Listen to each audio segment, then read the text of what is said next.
Bonsoir tout le monde et bienvenue aux soirées VBN. On se retrouve ce soir grâce tout d'abord à nos sponsors Elite Menuiserie 51 qui nous a beaucoup aidé, LDLC à Cormontreuil, donc on les remercie énormément, c'est grâce à eux que tout ça c'est possible messieurs dames. Et du coup on commence tout de suite, Benoît qui est avec nous, comment ça va Benoît? Bonjour à tous, merci beaucoup, ça va très bien, vraiment je suis vraiment super content d'être avec vous ce soir et que ce projet puisse enfin prendre vie. Et ben nous aussi ça nous fait plaisir que tu sois là. On est également avec Lénaïque, Villiers. Très content de vous retrouver aujourd'hui pour cette grande première. Grand sentiment d'être content aujourd'hui pour cette émission de lancement enfin. Plusieurs rubriques on va parler. Et donc du coup ça va être vraiment bien hâte de découvrir le format pour les auditeurs. Et pour terminer, le grand, le fameux Alexandre qui est aussi avec nous ce soir. Merci, ça va très bien, très excité ce projet qui se réalise enfin. On l'attend depuis le début de l'année et franchement... Tiens d'ailleurs on va en parler un peu de ça, de ce projet. De ce projet qui a eu beaucoup d'encombre avec la crise sanitaire, hein, on va pas vous le cacher. À la base, ça devait pas du tout être ça. Hein, on va être franc avec eux les gars. Hein. C'est vrai. À la base, ça devait pas du tout être ça. On devait tous se réunir, tous ensemble, pour essayer de se retrouver sur une soirée fluorescente de badminton. C'est pour ça qu'on a essayé de garder ces couleurs un peu dynamiques, un peu peps. Et du coup, bah, ça a fini que le Covid a eu raison de nous les gars. Ça. On a dû changer nos plans et on finit aujourd'hui autour de cette table pour faire quoi les gars? Dites-moi tout. Vous êtes qui présente quoi ce soir un petit peu, qu'on fasse un tour de table? Soir, tour de table, Benoît, je te laisse commencer. Écoutez, moi je vais vous présenter l'actualité sportive, hein, notamment avec l'athlétisme et le tennis en compagnie de Monsieur Lénaïque. Moi qui va continuer, qui va parler notamment des soirées européennes, Ligue des Champions, Europa League. Ok, sur les différents résultats, notamment le PSG après leur victoire face au Barça au Camp Nou 4-1. Revue de championnat, ce qui s'est passé ce week-end, Manchester City qui continue toujours, et également tournoi de destination, NBA, résultat de cette nuit outre-Atlantique. Et du coup, Alex, juste à ma droite. Moi, je vais plus vous parler de tout ce qui est e-sport, gaming, et on verra les actualités du gaming ces derniers temps. Ok, c'est passé des trucs un peu croustillants ou pas? On peut teaser un peu ou... On dit rien, mais franchement, c'est sympa. Ah ouais? Il y a des trucs franchement qui sont ça sympas. va envoyer du lourd les gars? Franchement, il y a des trucs qui font... Bon les gars, restez connectés. En plus, ce soir, on vous fait gagner... la souris Ken 200 MO avec son tapis de souris. Là les gars, on est sur un lot d'une valeur de 114,90 €. Le 90 très important. Hein. 90 centimes. Alors les gars, restez connectés. Le tirage aura lieu à la fin de l'émission. On sait pas à peu près l'heure, autour des 22h, mais restez connectés. C'est là qu'il y aura le grand gagnant. Et du coup, on va commencer tout de suite avec les actus sport.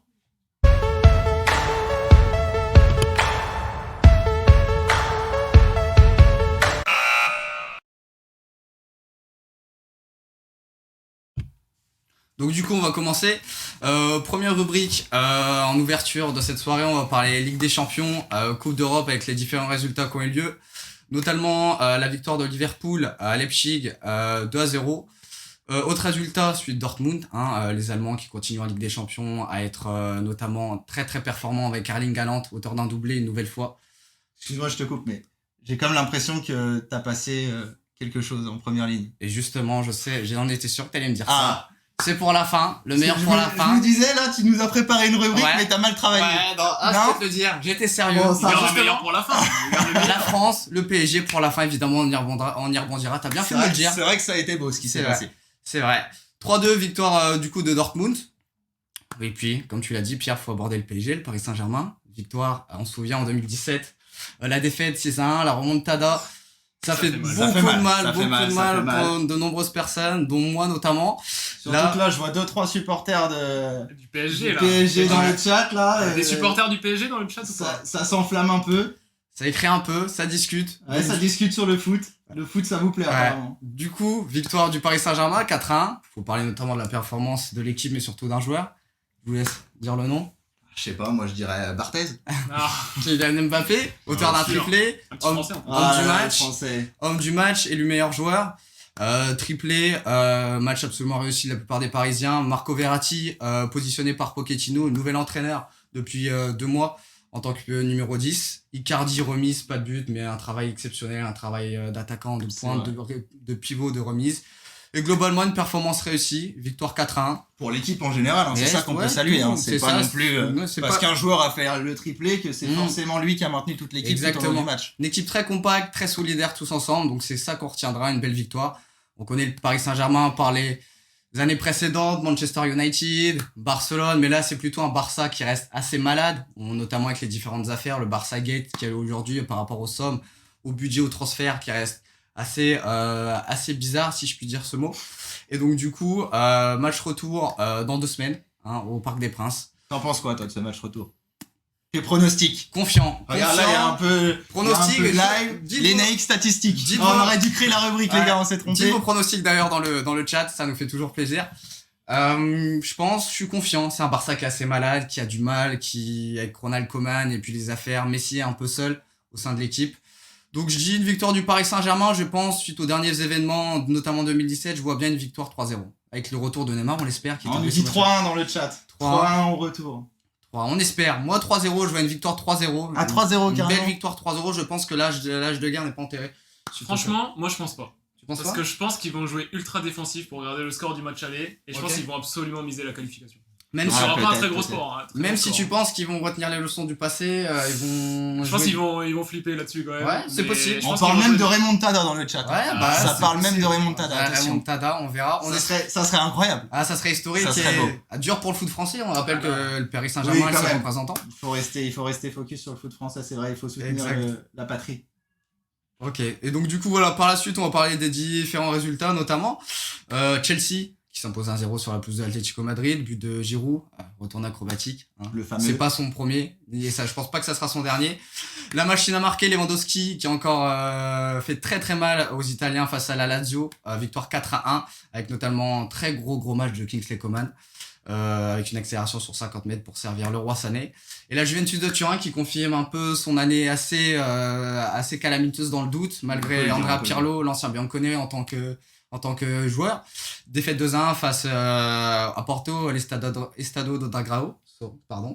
Et donc du coup voilà concernant ces matchs de Ligue des Champions, on espère avoir du spectacle pour ces prochains matchs, mais la logique a été respectée avec les premiers qu'on gagnait chez les seconds qu'on gagnait chez les premiers, et donc ça devrait le faire, mis à part pour Porto. Et donc du coup voilà.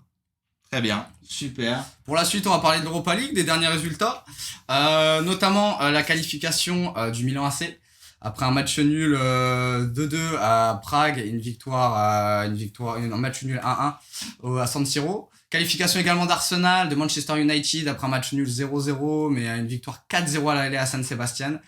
Young Boys de Berne, l'ancien Rémois, de San Sibacheux, auteur d'un triplé contre les Leverkusen en Suisse et auteur d'un but après une victoire à Leverkusen. Et l'info concernant ces matchs, c'est notamment le prochain 8e de finale, Milan AC, Manchester United. Ibrahimovic qui retrouve son ancien club.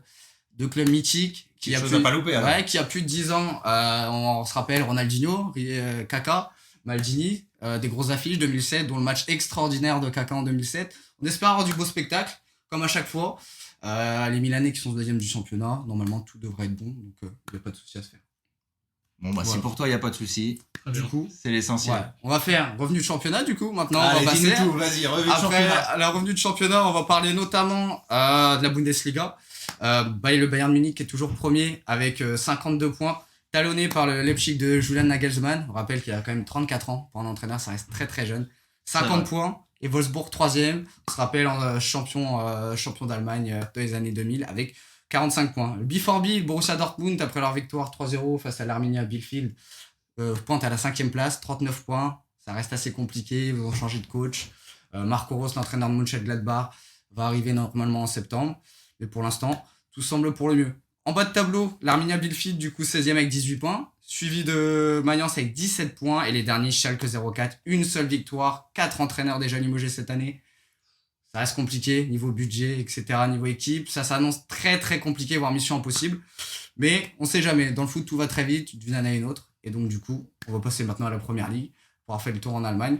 Côté Première Ligue, Manchester City, nouvelle victoire. Combien de victoires, à votre avis? Combien de matchs sans défaite et combien de victoires? Toute compétition J'ai confondue. pas du tout suivi. Moi J'ai non plus, pas hein. vu, hein. Ah, On voit que ça a bossé j'avoue l'émission. que- On voit que c'est c'était... en anglais, Ah, j'ai pas écoute, bossé ouais. moi. Moi, on m'a dit que tu gérais le foot. Ah, moi je t'ai fait Ouais. confiance. hein. D'ailleurs, si vous avez des questions, n'hésitez pas, hein, les naïcs, il est Ouais. là pour y répondre. Ouais, C'est lui le plus calé. hein. 20 victoires. 20 victoires de suite, toutes compétitions confondues. 62 points au classement. Loin devant Manchester United, 50 points, qui a fait match nul contre Chelsea. Le Chelsea de Thomas Tuchel qui avait été limogé du Paris Saint-Germain. Qui ferme la marche du podium, Leicester, 49 points. 49 points. Liverpool pointe à la 6ème place. Après 4 défaites, ils ont enfin gagné contre Sheffield. C'est dur Ça fait cette mal. année. On repense au cycle qu'ils ont eu notamment avec la Ligue des Champions, le championnat.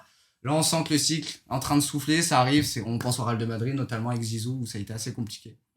Ils sont pas dans leur pic de forme. Ouais, mais on espère qu'ils vont rebondir, notamment pour Jürgen Klopp et le jeu proposé qui fait toujours plaisir à voir. Concernant les relégables, Fulham, West Brom et Sheffield qui ferment la marche du podium. On va partir du coup cette fois dans un autre championnat. On va partir en Serie A. Serie A, championnat très intéressant avec l'Inter de Milan premier, 56 points. Victoire 3-0 écrasante avec un but notamment de Lukaku, Alexis Sanchez. Après une victoire contre Milan AC la semaine dernière dans le derby de la Manodina. Assez incroyable. Franchement, championnat très très intéressant. Le Milan qui talonne avec 52 points après une victoire face à l'AS Rome, 2-1. Et la Juventus, 3ème. Égalité avec l'Atalanta, 46 points. La Juve qui compte un match d'en moins. Cristiano Ronaldo, meilleur buteur, 19 buts, pardon. Ouais, étonnant. Voilà. C'est On a C'est l'habitude, ce que j'allais hein. dire, C'est pas On étonnant. a clairement l'habitude. Et pourtant, c'est des Bianconeri qui souffrent beaucoup cette année, un peu dans le dur, comme j'ai dit auparavant. Et Lukaku, 18 buts. Concernant les relégables, Cagliari, 18ème. 19ème, Parme. On se rappelle des équipes qu'ils ont eu notamment au passé dans les années 2000, Lilian Thuram, Bogossian, Crespo, tous ces grands joueurs qui ont fait le bonheur notamment pour ce dernier du Milan AC et qui ferment la marche, Crotone, avec 12 points. Concernant cette fois la Liga, on va partir en Espagne. Dis-nous tout. On va parler du championnat. L'Atlético, malgré leur défaite, a enchaîné une nouvelle victoire avec notamment un but de Joao Félix, 55 points, 2 matchs de retard sur le FC Barcelone avec 53 points. Je pense que pour le championnat, c'est bien parti, c'est pas joué C'est vrai. parce que ça va vite, il y a encore beaucoup de matchs. On se rappelle du Real de Madrid qui peut remonter très facilement. Real de Madrid 3ème avec un match en moins, 52 points. Et le relégable, Alaves 18ème, 19ème Elche, 20ème Huesca. Et concernant les top buteurs, Messi toujours premier avec 19 buts. Pareil, pas On a étonnant. l'habitude Pas aussi, étonnant. hein, Suarez clairement. quand même 16 buts qui avait été Propre quand même. poussé par la direction du FC Barcelone. Je pense qu'aujourd'hui il est bien content d'être parti à l'Atlético, même s'il a une attache très très très particulier vis-à-vis du Barça.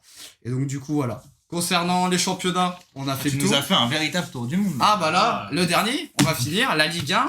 La Ligue 1. Ah ouais, carrément. On va parler notamment de la mauvaise opération, ou peut-être la bonne opération pour le Paris Saint-Germain ce week-end, suite au match nul de Lille contre Strasbourg après avoir été mené au score, les Lillois ont égalisé à 1 contre Strasbourg, but d'ailleurs pour les Strasbourgeois. Lille est premier avec 59 points, le Paris Saint-Germain deuxième 57 points et troisième l'Olympique Lyonnais après 56 points, son match nul ce week-end contre l'Olympique de Marseille. On sait un Olympique de Marseille qui souffre énormément ces derniers temps, changement d'entraîneur, on a parlé de changement de propriétaire, ça reste assez compliqué, pas facile d'être supporter marseillais. Vous allez me dire on Barcelone. est loin de la capitale. Ah ouais, là ouais, c'est sûr on peut le dire. Mais on souhaite en tout cas à nos amis marseillais que ça va aller mieux tout simplement pour leurs supporters, pour la On le ville. souhaite, on le souhaite. C'est notre ville de foot. Et concernant les relégables, Nîmes 18ème 25 points, Nantes. D'ailleurs, si on passe les 100 followers ce soir, les Naïcs, le prochain live, il le passe avec un maillot de l'OM. Je mets le maillot de l'Olympique de Marseille. C'est peut-être une parole. C'est tenue. une parole, il Ça l'a peut être dit. une parole. Franchement, c'est à vous de suivre le. Il la l'a chaîne, dit, du coup, il hein. l'a dit en off, Ouais. mais du coup, pour vous booster un peu, pour vous motiver, Ouais, c'est ça. on, Bah, va, après- on va l'obliger un peu à porter ce genre Ouais. de maillot. Ouais, donc du coup, voilà. Et puis ensuite, 19ème, ça me fait mal au cœur, mais je suis obligé. Saint-Paris, c'est tenu. 19ème, Nantes, 24 points. Et dernier, Dijon, 15 points. Reims, 13ème, 31 points suite à leur match nul face à Montpellier concernant les buteurs. Mbappé, premier, 18 buts, suivi du néerlandais Memphis Depay. Après avoir dit ceci, on va enchaîner. Du coup, Benoît, je te laisse la main. T'as un petit mot à nous accorder, j'imagine. Bah oui, écoute, on va Athlétisme, parler tennis. d'athlétisme. Exactement. Athlétisme d'abord, le tennis viendra après. Cette semaine s'est déroulé à Aubière le All-Star Perche, avec la renaissance d'un grand champion français, un peu en quête de résultats depuis les JO de 2016. Hein, on s'en rappelle, hué par tout le stade au Brésil. Moment Hein difficile. Hein. Ouais, un moment difficile qui s'est prolongé jusqu'au championnat du monde 2019 avec même pas une qualification pour la finale. Hein. Il avait pas réussi à franchir les 5,60 m pour le premier homme au monde qui a réussi à franchir les 6 mètres. Et on le retrouvera quand même. Enfin oui, du coup, on l'a retrouvé cette semaine justement à Aubière avec une barre à 6,06 m. C'est quand même quelque chose de bon augure quand on sait que cette semaine vont se dérouler à Toruń les championnats d'Europe de saut à la perche où il rencontrera son rival depuis déjà quelques années, Armand Duplantis avec un record du monde à 6,18 m, s'il vous plaît. C'est vrai qu'il faut pas oublier, information importante, Renaud Lavillenie, c'est sa 3e meilleure performance personnelle depuis 2014. On l'avait dit un peu sur le déclin, on pensait que pour certains c'était la fin, là elle a montré 6,06 m. C'est de bon augure pour la suite, les futurs championnats du monde, d'Europe, olympiques. Donc on espère de voir du spectacle. On sait qu'il a une relation particulière avec Renaud Duplantis, il le considère comme son petit frère. Donc C'est vrai. connaissant les perchistes, on sait qu'il y a une atmosphère très familière de fair play. Donc je pense qu'on va assister à du très très beau spectacle et c'est de bon augure pour la suite. On a hâte de voir ça. C'est des belles performances françaises Ouais, en attendant en ce moment. Ah ouais. franchement, ça En fait... ce moment là, la France, On est content de voir ça, en la effet. France dans le sport, ça Ouais. fait plaisir. Et pour revenir sur la performance, j'ai vu les images, il y a eu beaucoup d'émotions après. Hein. Quand il a passé la perche, c'était. Ouais, il a la serré barre, sa fille dans ses sur un bras, coup de 6 mètres. Ouais. On sent, Beaucoup d'émotions. on sent beaucoup de travail, hein, franchement, et tu l'as bien souligné Alex, ouais, beaucoup d'émotions. Beaucoup de motivation et beaucoup d'envie de revenir au meilleur niveau. Mm. Un petit mot de rugby, Lénaïque? Exactement, on va parler tournoi de destination. Pour ceux qui ne le savent pas, la France n'a pas pu faire son 3e match face à l'Écosse. Pourquoi ? Parce qu'il y a eu 16 cas Covid, ce qui est énorme. Fabien Galtier dans la tourmente parce qu'il avait un protocole sanitaire à respecter. Apparemment, il ne l'a pas respecté. Coup dur. Peut-être tapis vert pour le match face à l'Écosse, qui peut être compréhensible. Il faut voir avec le règlement du rugby à l'international, au niveau européen. On ne sait pas trop comment ça se passe. Mais concernant les résultats, pour l'instant, ce que je peux vous dire, d'ores et déjà, Pays de Galles premier, après sa victoire face à l'Angleterre, écrasante 40-24. Les Anglais commencent à avoir du mal. Ah, ils ont pas vu le jour. Ah non. Et du coup, 14 points. La France 2e avec un match en moins, 9 points. L'Irlande 3e après la victoire face à l'Italie, 48-10. L'Angleterre 4e avec 6 points. Écosse 5e. Et l'Italie qui ferme la marche suite à leur défaite face à l'Irlande, 48-10. Information à noter, la France, on ne sait pas comment ça va se passer pour la suite. Mais si le match va être joué et que la France continue sur ce rythme-là, faut pas oublier que le dernier Grand Chelem, c'était en 2010. On est encore loin. Il reste l'Irlande. Il reste notamment l'Angleterre. Prenons notre temps. Mais franchement, de voir du beau jeu avec ces derniers temps, on se rappelle, les années 2010 n'ont pas été faciles avec Philippe Saint-André, etc., Guy Novès. Là, on sent un vrai rugby, une vraie identité, un vrai jeu. Et franchement, ça C'est vrai fait que ça plaisir. peut donner quelque chose. Ça fait On peut, vrai. on peut ça peut-être croit. s'attendre à quelque On chose. est Ils ça sont donne assez jeunes espoir, en plus. ouais. Hein, Ouais, donc, C'est exact. on peut y croire. D'ailleurs, réagissez dans le chat si vous pensez que la France va finir première ou un autre, ou s'ils vont perdre sur tapis vert, dites-nous tout. Et pour la suite, Benoît, je vais te laisser la parole. On va parler tennis. Eh bah oui, tennis, avec le premier majeur de la saison 2021. L'Open d'Australie qui a vu sacrer pour la 18e fois en Grand Chelem Novak Djokovic. On a vu aussi une grande révélation, Aslan Karatsev, le joueur classé au-delà de la 100e place mondiale, atteindre la demi-finale. On adore ce genre de parcours en Grand Chelem. Et des scènes aussi beaucoup plus marrantes avec une fan qui arrive à faire un doigt d'honneur à Monsieur Raphaël Ah, Nadal. ça a fait le tour des réseaux. Oui, ça a fait Ouais. le tour des réseaux, ça fait parler, mais la présence de cette spectatrice, elle veut dire beaucoup. Elle veut dire aussi le retour du public sur certains événements sportifs. Et ça donne espoir. Mais il faut savoir aussi que l'Australie, c'est pas n'importe quel pays. C'est un des pays qui gère le mieux cette crise sanitaire. Ils ont fait quasiment 4 mois de confinement très strict entre juillet et octobre. Et c'est donc le 8e pays qui gère le mieux la crise sanitaire. Donc forcément, ça donne des possibilités par rapport aux événements qui sont organisés là-bas. Donc il faut savoir que, y compris pour l'Open d'Australie, il y avait des règles très strictes. 2 semaines de quarantaine pour tous les arrivants, tous les participants à cette compétition, qui devait arriver donc entre le 15 et le 17 janvier. À savoir que l'événement commençait le 8 février. En sachant que durant cette période de quarantaine, il n'avait droit qu'à 5 heures de pratique par jour, en sachant que les 3 meilleurs de chaque tableau, masculin et féminin en simple, étaient conviés à un tournoi d'exhibition à Adélaïde. Est-ce qu'on peut parler d'équité, d'inéquité ? Je pense que ça peut favoriser les favoris, pour le coup, ça vaut le coup de le dire. Exactement. Et en sachant que durant la compétition, il y avait une jauge de spectateurs autorisés, 50%. Ça peut paraître peu, mais il faut savoir que le tournoi de Wimbledon avait été annulé. Roland Garros s'était disputé avec seulement 1000 personnes autorisées. Et le tournoi de l'US Open avait été à huis clos. Une jauge de 50%, ça veut dire 400 000 personnes sur l'ensemble de la compétition, 30 000 personnes par jour, 7 500 personnes par session, par match. Mais cela implique aussi des sacrifices. Les spectateurs ont dû se cloisonner à un confinement de 5 jours à partir du premier samedi de la compétition jusqu'au jeudi. C'est ce qu'il fallait, c'était le prix à payer pour pouvoir avoir des demi-finales et des finales avec une belle ambiance.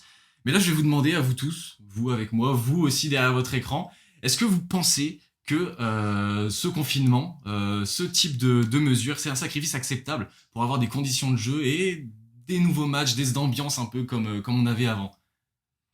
Oui, qui veut commencer? À toi l'honneur, Bah, vas-y. Je sens que t'as l'air chaud là sur le sujet. ça Ça a l'air de reste- te tenir à cœur. il a révisé. Je me suis renseigné un peu. Confinement ou autre, ça reste assez compliqué, c'est facile à dire. Hein, C'est vrai, un avis après, le problème, c'est que tout le monde veut aller dans ce sens où on veut tous retourner dans les stades, on veut tous retourner assister. Exactement. Mais est-ce que c'est le moment d'y retourner tout de suite? La question. Est-ce que c'est pas risqué? Ouais, question ça que je qu'il me faut suis se poser. posée. Après, faut pas oublier que si on doit mettre des mesures en place pour participer à regarder des matchs de tennis, que ça soit tennis, rugby ou foot, faut pas oublier que c'est le public aussi qui joue un rôle important quand on regarde des matchs. Ouais, je suis d'accord avec Pour, toi. pour les téléspectateurs aussi, hein, on s'accorde à dire que ça met une ambiance, L'ambiance, une même, forme, même un pour climat. supporter, même pour les athlètes. Ouais, les athlètes. C'est pas pareil pour Mm. disputer un match à huis clos sans spectateurs Mm. et disputer un match où ils ont des encouragements, tout ça. Hein. Bon, bah, on peut le prendre pour le cas. On fait Hein. pas les mêmes performances. Hein, par exemple, pour le cas du foot ou même le tennis, Roland Garros, un Français qui joue Mm. devant 10 000 personnes ou 10 000 personnes, ça va Oui, être surtout complètement quand on est à différent. domicile, c'est sûr. Ouais, c'est sûr. Mm. Et donc, du coup, moi, je suis pour, mais après, ça reste assez compliqué. Après, faudrait voir les. Surtout que ça devait être compliqué à gérer, hein, toutes ces mesures sanitaires à Mm. prendre pour Ouais, bien que sûr. tous les spectateurs aient respecté les 5 jours obligatoires de confinement et tout, ça doit pas être facile à mettre en place. Surtout, L'organisation derrière, ça doit être quand même quelque chose simplement pour mettre de l'ambiance dans le stade. ouais. C'est Ça doit vrai. être quand même assez compliqué. Surtout- Après, ça peut aussi inciter les personnes à appliquer plus simplement les gestes barrières aussi. Hein. C'est un peu la carotte qu'il faudrait un peu à chacun, je pense. Peut-être que chacun serait plus apte à avoir envie de respecter je ces vois gestes ce que tu veux barrières. dire. C'est vrai. c'est vrai. C'est vrai que ça serait peut-être quelque chose à envisager. Espérons en tout cas le retour plus rapidement. De C'est quelle sûr que manière c'est toujours mieux que des écrans. Enfin, on C'est dit ça, ça, c'est mais certain. Ouais, on dit est ça, là. mais tout le monde nous regarde derrière un écran. Après, il C'est faut vrai. voir les résultats qu'il y aura après donc, ce qui s'est passé en Australie. S'il y a un pic d'épidémie qui arrive Ah oui. en Australie dans les C'est prochains clair. jours, Ah, c'est on certain. verra que C'est c'est peut-être clair, pas la c'est meilleure clair. chose à faire. Quoi. C'est vrai que ça reste assez compliqué. On a hâte de voir, en tout cas, espérons que ça soit positif. Comme tu as dit, Alex, faut Bien pas sûr. négliger les clusters, etc. Donc on verra par la suite. Voilà. Donc on va terminer avec un petit mot de basket, il me semble. Basket, exactement. Conférence Est, Ouest, Outre-Atlantique, on a eu des matchs cette nuit. Notamment à l'Est avec la Tu les as victoire. regardés, j'espère. Évidemment, Tu t'es pour levé, l'information, tu À les as 3h du regardés. matin, bien pour sûr. VBN, enfin, sachant que j'ai des choses à faire en cette matinée, c'est pas une excuse. Non, Donc, là, mais c'est- j'entends cette bien, nuit- j'entends bien. cette On nuit- comprend, on comprend. là, Monsieur Dame, si on a eu 4 ou 5 minutes de retard, hein, vous savez à cause de qui c'est. Ah, Il oui. a pas dormi de la nuit, le Néné. compliqué, le café, hein, vous comprenez. Donc on est là. New York, victoire à l'Est face à Détroit 109 à 90. Côté Ouest, on retiendra notamment la victoire des Lakers de LeBron James 117 à 91 face à Golden State. Et les Hornets, victoire face aux Kings. À l'Ouest également, 127 et 126. Au niveau du classement, la conférence Est, Philadelphie premier, suivi des Brooklyn Nets avec Kevin Durant et notamment Kyrie Irving, on n'oublie pas. Milwaukee troisième, Giannis Antetokounmpo, star de l'équipe. Quatrième Knicks et cinquième Miami Heat. Et concernant la conférence Ouest, l'Utah avec les Jazz qui sont premiers, suivi des Lakers. Après les Clippers en troisième position. Égalité de victoires, 24 victoires pour les Lakers, 24 victoires pour les Clippers, mais 11 défaites pour les Lakers et 12 pour les Clippers, donc une différence d'un match. Les Suns quatrième et cinquième les Spurs. Donc voilà, on a fait le tour concernant NBA, on a vu les actualités sportives, on a vu le foot, on a vu le tennis, l'Open d'Australie, toutes ces choses différentes.